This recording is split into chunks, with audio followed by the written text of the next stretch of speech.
It was the most wonderful moment.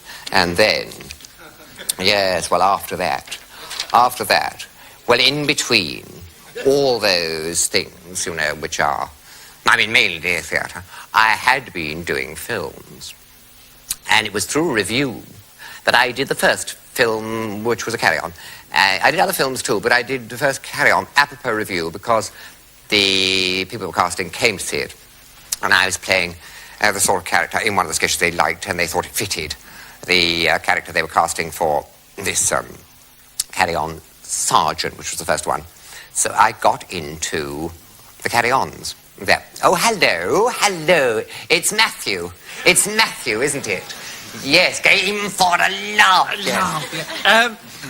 Will you tell me, were the carry-on films as much fun to make as they are to watch? Because, yes, I'll tell you why. Because one knew everybody. I mean, people like Hattie, people like Joni Sims, people like Charlie, Kenny Connor. We all knew each other so well that even in a scene which perhaps you weren't giving you, perhaps you couldn't have the bum cue, they would help you out because they knew exactly how you were going to work the scene, and you knew their technique as well and could help them in reply.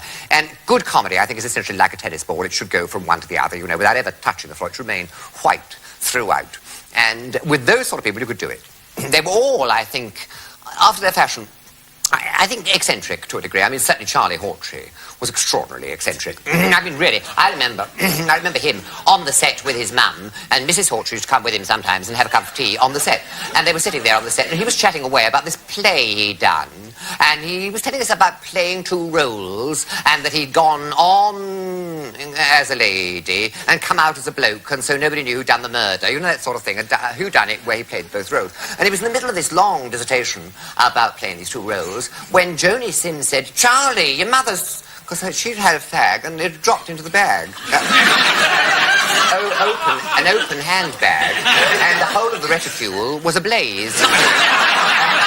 And Joni said, Charlie, your mother's bag, Charlie. And Charlie had his cup of tea, and he said, oh yes, and he flung the tea into it.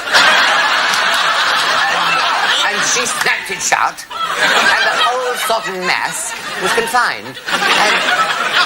And he continued with Eric Portman said to me after that show, well, I'd like to meet that girl, because he'd only seen me come on as a bloke. And I said, darling, you've met her. And so he was totally unconcerned with his fire in the bag.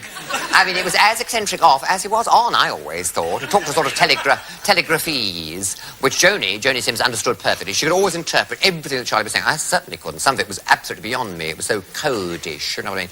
And Fenella Fielding was in one, equally eccentric, and she was in Screaming. She played my sister. And we were in a gig for one shot, and Gerald Thomas said to me, get very close, it's a tight two-shot. I've got the camera in the shafts of the gig. So get very close and simulate, you know, pretend it's jogging up and down, you see. And get very close to her. Come on, Kenneth, get very close and do the dialogue very close. So I pushed against her and she said, why is your bum so hard? Do you leave it out at night? This is sheer surrealism. No answer, is there? Can't top it. Can't top it at all. And another very funny thing, I think, that happened on a set was one day when Gerald Thomas was doing a scene, shot a scene which he didn't really want to shoot. It was out of sequence, but he had to do it because people had not turned up. I shall name. No.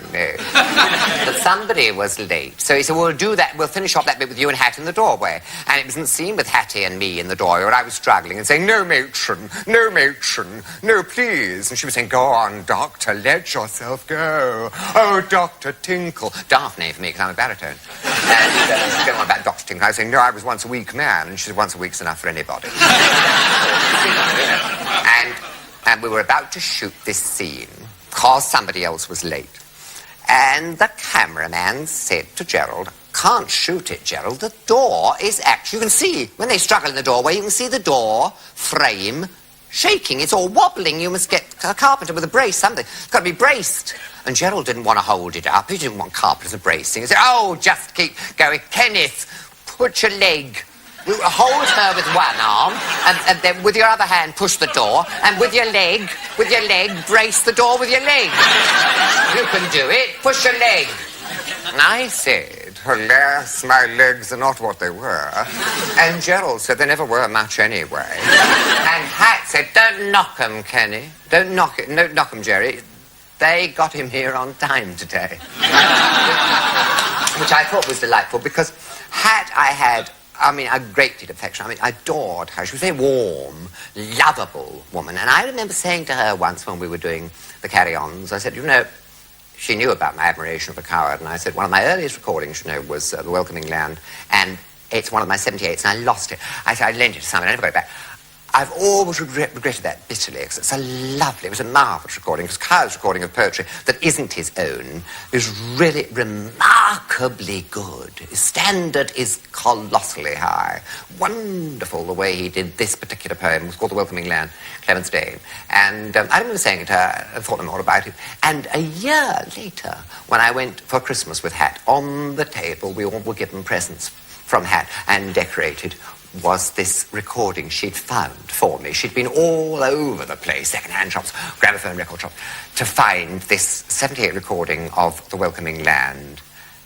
And it was lovely. I always think of her when I think of the poem, because it's got some lovely lines about this land of ours, England, being a welcoming place. And he says at one point, hunted Huguenots, Jews from Spain, fled to this wise island, drew sobbing breath in easy air, and smelled them they, sweet as a kiss on a winter day. And that was what Hat was for me. Somebody who was as sweet as a kiss on a winter day. And whenever I hear that particular line, I always think of her in that context, because she was the most heart-warming of persons.